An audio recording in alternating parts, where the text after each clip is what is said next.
What's up everyone, Ronnie Chavez here, and today we're going to talk about how to vault over a spiked fence or gate. Now, the technique I'm going to show you may not work for every spiked fence or gate out there, but it will work on a lot of them. So you know, as we go out doing parkour, we oftentimes come across fences like these, and it's just like, oh, that's awkward. It's hard to do anything really cool or flashy, except with this one technique, I came up with a way that works pretty well. It's kind of like a combination between a gate vault and kind of a hand balance with your resting on your elbow that you do as a breakdance move. So we'll kind of go over the progressions and how you can learn this move to get over a spiked fence safely.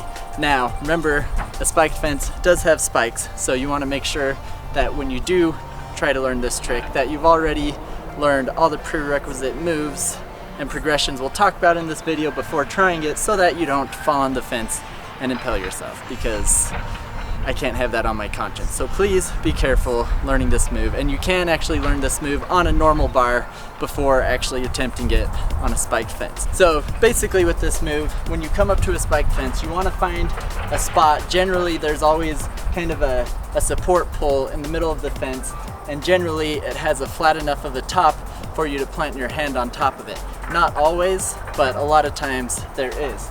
And when you're able to find a spot like that, that's going to be perfect for holding on with your strong arm to support you going over the fence. Now your other hand is going to just find a random spot kind of in between the spikes where your hand can fit to kind of help pull yourself up into position.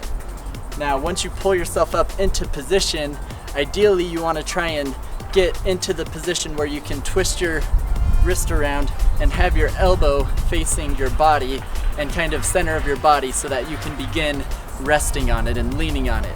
Unless you're super strong and can just do a, muscle yourself all the way over, you're gonna want to be able to balance using your elbow so that it doesn't require as much strength going into it.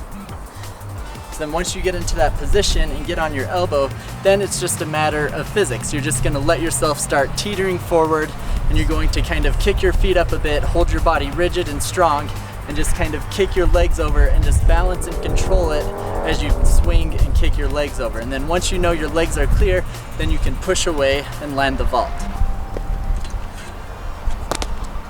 So to learn the elbow hand balance, you can actually just practice this on flat ground to kind of develop the strength and balance to do it correctly. So what you want to do is start out on flat ground, take your strong arm first, and you're going to twist it backwards so that you can bend your elbow towards your body. And then you're going to just reach your other hand out in front of you to help add additional support and balance. And then simply you're going to spread your body out and just try and center your belly on your elbow as centered as possible. And you may have to lean a little bit to get into it. And then from here you can practice balancing on your hands and wrists. Now realize that this move is hard on the wrists, so you won't want to do it a lot at first when you're practicing until you build up the strength and get better at it, so that you aren't injuring your wrists. So once you have this move down and you're feeling confident, you can even attempt to do it without your elbow. This is going to require doing it a bit faster and falling a bit more, committing into it and just trying to flip your legs around faster so that you can land it. But once you get it, it will end up being the faster way to do it. But ultimately doing this is about being safe, because there's spikes on it, so you want to do it slow and controlled and smooth. And then when you get really good at it, can you start looking at ways to speed it up. Just remember to always be careful.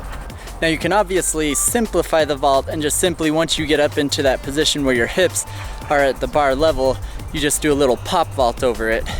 And that's simple enough and pretty fast. So this one, the technique I'm showing you for this one, is more meant to just create a kind of stylish and cool way to get over while still being relatively safe and fast. So there's my method for how you can vault and clear over a tall spiked fence. Let me know in the comments if you have any other ideas for vaulting over fences like these with the spikes and doing it safely, because I'd love to try it out myself and see what different ways there are. But otherwise, thank you for watching this video, and we'll see you next time.